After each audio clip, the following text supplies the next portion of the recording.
¿Cómo están, gauchitos y gauchitas? ¿Todo bien? Muchísimo tiempo sin hablar. Yo les tenía algo prometido desde hace mucho tiempo. Les quería contar algo que viví en Sucre, en Bolivia, y quiero plantearles la diferencia. ¿Dónde se estudia mejor? ¿En Argentina o en Bolivia? Vamos a hablar un poquito de eso. ¿Dale? Bueno, como ustedes ya les conté alguna vez, hubo un momento en el cual en 2016 me contaron que tenía la posibilidad de acceder a una beca desde Rosario, en Argentina, a Bolivia, pero era una ciudad que era muy interesante, que era Sucre. Yo nunca había tenido la posibilidad de pisar Sucre, sí había ido a Bolivia con un viaje de mochilero, pero nunca había ido a Sucre, así que si me presentaba la oportunidad, tenía la chance de intercambiar con otra persona que estaba en Bolivia, que era estudiante en Bolivia, en la Universidad de Chuquisaca, que esa es la universidad en Bolivia, y poder venir a Rosario. Entonces esa era la idea de las dos universidades. Yo, como estudiante de la carrera de Historia, hoy ya soy profesor de Historia, y esa persona como estudiante de Psicología venir a Rosario. Cuestión es que yo fui. Estaba reinteresado, me gané la beca, pero la cuestión era que la gente que organizaba todo eso me anticipaba, especialmente los que son de mi disciplina de historia, me anticipaban: cuidado, no te ilusiones, que el nivel de la carrera de historia en Bolivia seguramente no va a ser como en Rosario. Bueno, yo ya sabía que en Rosario el nivel de la carrera era muy alto. Hace mucho tiempo se estudia historia en Rosario que en Argentina, como en Córdoba, como en el Nordeste, como en Buenos Aires. Hay un montón de ciudades, Tucumán, hay un montón de ciudades que tienen muy buen nivel, y eso por supuesto que es difícil de igualar. Pero yo estaba dispuesto a ir de todas maneras y a estudiar especialmente materias que no se dieran en Argentina. Si yo ya iba advertido de ese modo, no quería repetir materias similares a las que tenía en Rosario, en Argentina. Sí quería hacer materias sobre historia de Bolivia, por ejemplo. Historia de Bolivia del siglo XIX, del siglo XX, eso es lo que yo estudié. No estudié historia colonial porque no me interesaba tanto, pero sí hice otras cosas relacionadas a historia colonial que yo ahora se las voy a contar. La cuestión es que fui, como yo les comenté en uno de los videos que ya había hecho antes, que se los subo acá arriba, o acá arriba, no me acuerdo. Bueno, en ese video yo les conté que ya me instalé allá, que tenían un lugar para los estudiantes extranjeros, para los becados, allá en Bolivia, y que era una residencia, que era un edificio muy lindo, en el cual había gente de Argentina, había gente de Brasil, de Francia, de Bélgica, es lo que me acuerdo yo. Había un señor de Colombia también, un señor grande, que había ido a estudiar, que era muy bueno en su disciplina, así que estaba rodeado de 10 personas que eran extranjeras. Pero el desafío más grande era rodearse de la comunidad local. Uno no va a ir para encerrarse en su mundo, por supuesto. Así que bueno, fuimos. Pero la cuestión es que lo que yo les quiero contar ahora, y lo que se diferencia de uno de los videos que habíamos visto en ocasiones anteriores, es cómo es mi carrera, cómo era mi carrera allá en Bolivia. Bueno, el lugar era muy ordenado, ¿sí? Era muy limpio, muy tranquilo, ¿sí? Eran aulas calmas, pero había muy pocos estudiantes, ¿sí? Eran muy poquitos estudiantes, y después fui entendiendo que allá, a diferencia de Argentina, hay cupos de ingreso, ¿sí? Hay cupos de ingreso en el cual siempre se decide por facultades, ¿no? Y en mi facultad, que era la de Derecho y Ciencias Sociales, las carreras que los estudiantes priorizaban para acceder eran Derecho, Comunicación, creo que eran esas dos las principales, pero Historia siempre quedaba a lo último. Es decir, que si tenías buen puntaje en el examen de ingreso, accedías a Derecho, si no, accedías a la otra carrera, Comunicación, y los últimos quedaban para Historia, o por lo menos, supongo yo, los mejores podían elegir a cuál carrera ir, y los que quedaban a lo último no. En ese sentido yo ya encontré una diferencia. ¿Cuál es? Que uno no va a la carrera que elige por vocación, sino a la que le toca, ¿sí? Y no creo yo que estos estudiantes que iban a Historia hayan elegido ir por vocación. Eso es algo importante, porque yo creo que ellos querían ir a Derecho, y si no les salía bien, pasaban a Historia. Había acá un comentarista en uno de los videos anteriores, que yo ahora lo voy a señalar ahí quién era, decía que había facultades que tenían mucho más nivel y que ahí se notaba el verdadero potencial de la Universidad de Chuquisaca, y que había universidades como la que fui yo, que era la de Derecho, que si bien en otras épocas fue furor y fue el motivo por el cual creció la universidad, que era Derecho en la época colonial, ahora ya estaba muy devaluada como carrera, y la facultad con otras carreras como Comunicación y Abogacía también estaba devaluada. Bueno, yo les puedo decir de primera mano que los que me daban clases a mí no eran historiadores, eran abogados, ¿sí? Ahí ya arrancamos mal, porque yo en Rosario, mis profesores eran todos historiadores. Ahora bien, si yo por oficio puedo ser historiador, puedo aprender la historia y después enseñarla, es otra cosa. Pero el título de historiador yo no lo tenía, estoy hablando de los profesores que me impartieron clases allá, y era un punto en contra ya para arrancar a evaluar esa carrera afuera, ¿sí? Si hay una diferencia entre los profesores de Rosario y los de Chuquisaca, era que la mayoría no eran historiadores de profesión. Había algunos que sí, y por supuesto no eran de Sucre, no eran estudiosos en Sucre. ¿Por qué? Porque la universidad en Sucre de Historia se crea en 2006, entonces casi ningún salido, ningún egresado podía ser de Sucre, ¿sí? Tenía que ser de La Paz, tenía que ser de otro lugar. Así que bueno, me largué definitivamente a las materias. Ya empezaba el mes de marzo y empecé por Historia de Bolivia del siglo XX. Tenía tres: Historia de Bolivia del siglo XX, Historia de Bolivia del siglo XIX. Había otra materia que se llamaba Historia de los Movimientos Sociales en Bolivia. Después, a ver si me estoy acordando otra. Sí, Formación económico y social del feudalismo, también, que eso yo ya lo daba en Rosario, pero la diferencia era que quería ver la comparación. Quería ver cómo era la diferencia entre cómo se daba en Rosario y en Bolivia. ¿Por qué? Porque yo era justamente ayudante de cátedra de Historia Medieval en Rosario, o sea que yo ya había aprobado esa materia en Rosario, era ayudante de la profesora de la cátedra después de haber aprobado esa materia, y como me estaba especializando un poquito en esa rama, quería ver cómo se daba en Bolivia. Bueno, tengo que dar un panorama de estas clases. Bueno, es muy distinto cómo se daba la carrera en Rosario a la carrera en Bolivia, en Sucre especialmente. No estoy hablando de La Paz, no estoy hablando de Sucre. En el caso del feudalismo, me acuerdo, yo no voy a nombrar profesores porque no corresponde, pero me acuerdo que una de las primeras cosas que dijo y que me llamó la atención era el tema de la competencia. O sea, les decía a los chicos, a mis compañeros, mejor si no hay competencia, mejor que sean pocos si no hay competencia. Es una manera de pensar la carrera sacando a los demás, ¿sí? Uno no quiere que haya colegas, sino todo lo contrario. Y me parece que no funciona así la cuestión, porque la historia no es una carrera de competir, sino de aportar. Yo aporto un conocimiento nuevo a la historia como profesional, y otra persona aporta algo distinto.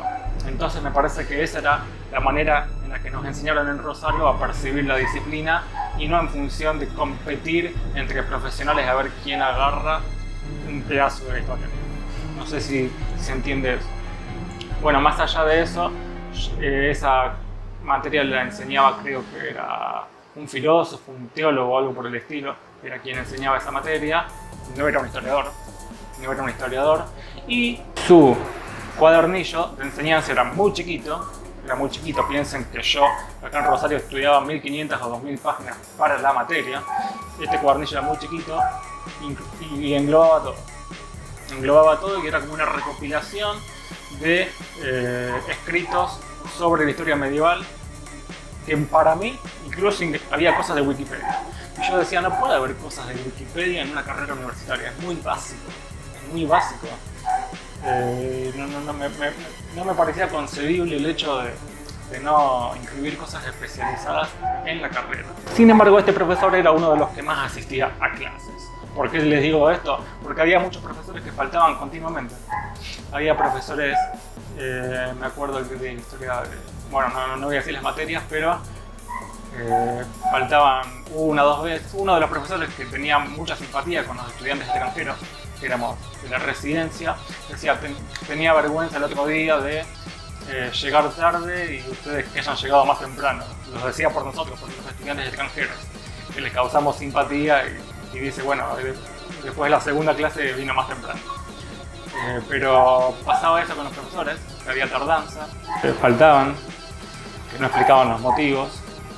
Y el centro de estudiantes de la universidad en ese momento estaba tratando de imponer el control biométrico de los profesores.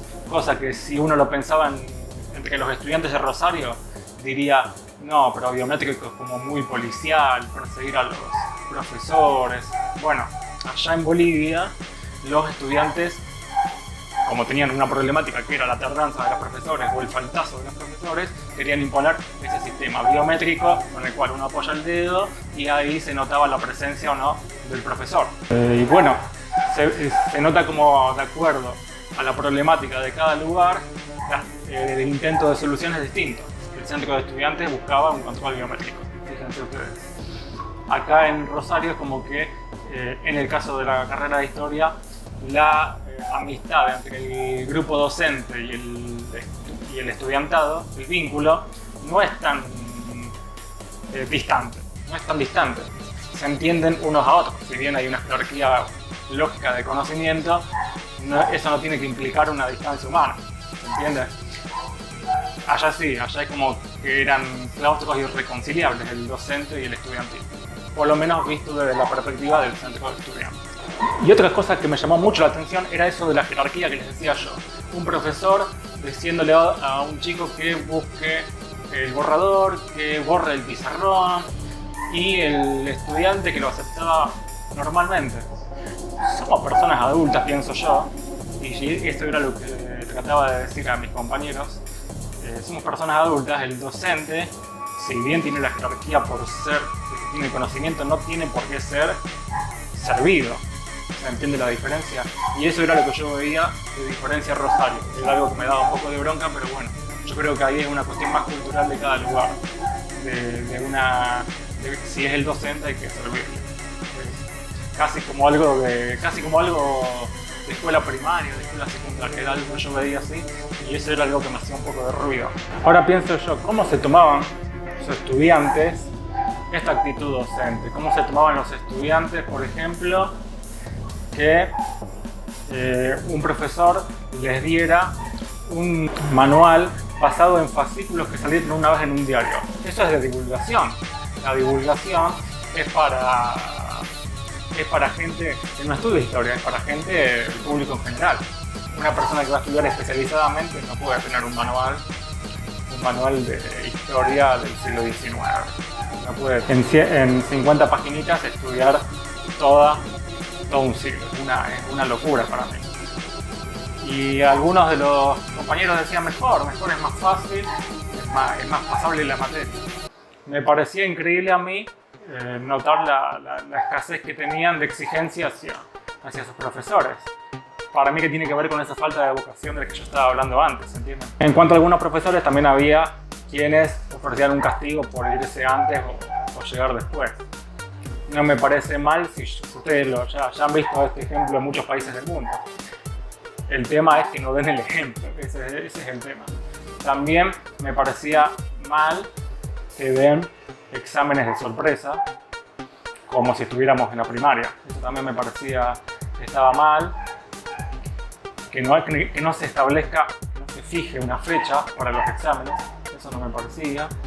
Así que ahí había otro punto que a mí me hacía ruido. Bueno, otra diferencia que me parecía sustancial, importante, es que si bien los profesores hacían un programa, como acá en Rosario, con todos los temas que se iban a dar, con la bibliografía que se iba a tratar, en la mayoría de los casos la bibliografía no se trataba tal cual estaba especificada ahí. No estaba accesible. Si por ejemplo me ponían lecturas para esta materia, tal lectura. Esas lecturas no estaban accesibles. El profesor no se preocupaba por decirnos tomen el libro, lleven esta fotocopia o consíganlo en tal lugar. Era muy difícil. leer lo que estaba propuesto en el programa. Y si está propuesto en el programa, lo que pasa, por lo menos acá en Rosario, es, estoy haciendo esta diferencia, de eso trata el video, ¿sí? De la diferencia entre Argentina y Bolivia. Por eso hago esa comparación. Lo que yo veía en Rosario era que si te dicen, lee este texto, te lo tienen que dar. O sea, por lo menos para que fotocopies vos o para que me digas dónde se puede conseguir. Pero si vos no me decís dónde se puede conseguir, es muy difícil. Y había casos en los cuales estos profesores no se ajustaban a esta bibliografía, pero por lo menos trataban los temas que decía el programa, tal tema, tal tema, tal tema, y el profesor hablaba de ese tema. Pero había casos en que ni siquiera pasaba eso, y eso me desesperaba muchísimo, porque había una serie de temas en el programa que el propio profesor escribió, pero el profesor arrancaba por donde se le cantaba. Y eso era algo impresionante. Y eso pasaba increíblemente en los profesores que sí eran historiadores, que eran muy poquitos. Había un profesor que era historiador y que hacía eso y decía, van a leer la semana que viene un libro. El libro que a ustedes se les cante, pero entero. O sea, bueno, por lo menos el rescato de eso, de tener que leer un libro de acá a una semana. Eso yo lo hice y fue un lindo ejercicio. Pero cualquier libro, eso era, y dar cuenta del libro, era algo que me costaba, que el profesor tiene que servir como para orientar a los alumnos también, y después en cierto momento dejarle margen de libertad, pero en base a una base que justamente ofrece el profesor. Uno cuando llega a la universidad no está apto para poder discernir si este texto es más apto para uno para leer que otro. Yo capaz que llego y miro, llego a los 18 años a la carrera de historia y digo, yo para aprender historia mejor que nadie voy a mirar el canal History Channel. Y es un canal para el público en general. No voy a aprender historia como especializado, como profesional con un canal de televisión. El profesor me tiene que decir cuáles son las lecturas, cuáles son los profesionales que escribieron sobre el tema y que yo debería leer para también ser un especializado. Bueno, eso no pasaba. Me desesperaba en esos casos muchísimo. Así que lamentablemente tuvimos esas dificultades. Había profesores que no ofrecían la bibliografía, otros que directamente no se ajustaban a sus propios temas, y otros que si bien se ajustaban y ofrecían una bibliografía, era sumamente poco especializada para una carrera, ¿sí? Bueno, como había dicho antes, me decían, hay carreras como las ciencias exactas o la medicina, que sí estudias de verdad, me decían en Chuquisaca. Quiero escuchar las opiniones de quienes hayan ido a estas facultades en Sucre, quienes hayan ido a historia o a ciencias sociales en otras facultades de Bolivia y me digan qué les pareció, si se sentían cómodos, si donde estudiaban era su vocación. Me interesaba saber mucho qué piensan ustedes de la carrera universitaria, qué esperan ustedes de un profesor, qué esperan ustedes de una universidad, o si eso fue en el pasado, si ustedes ya estudiaron hace mucho tiempo, qué diferencia sienten con ese pasado ahora. Capaz que tienen 30, 40 años y cómo se veían ustedes a los 20 años cuando estudiaban. ¿Eran los mismos? ¿Pretendían lo mismo de la carrera? ¿O eran unos chicos como en la secundaria que mientras menos estudiaban mejor? Así que bueno, los quiero escuchar muchísimo. Yo les ofrecí mi experiencia. Yo lo que creo es que la experiencia hay que vivirla, ¿sí? Eso es lo que vale la pena, más que el hecho de que la carrera sea de tal manera o de tal otra. Aprendí quechua, me abrió mucho la cabeza, conocí la sociedad boliviana y creo que eso no se paga con nada, ¿sí? Un abrazote grande, beso en la frente y seguimos en contacto.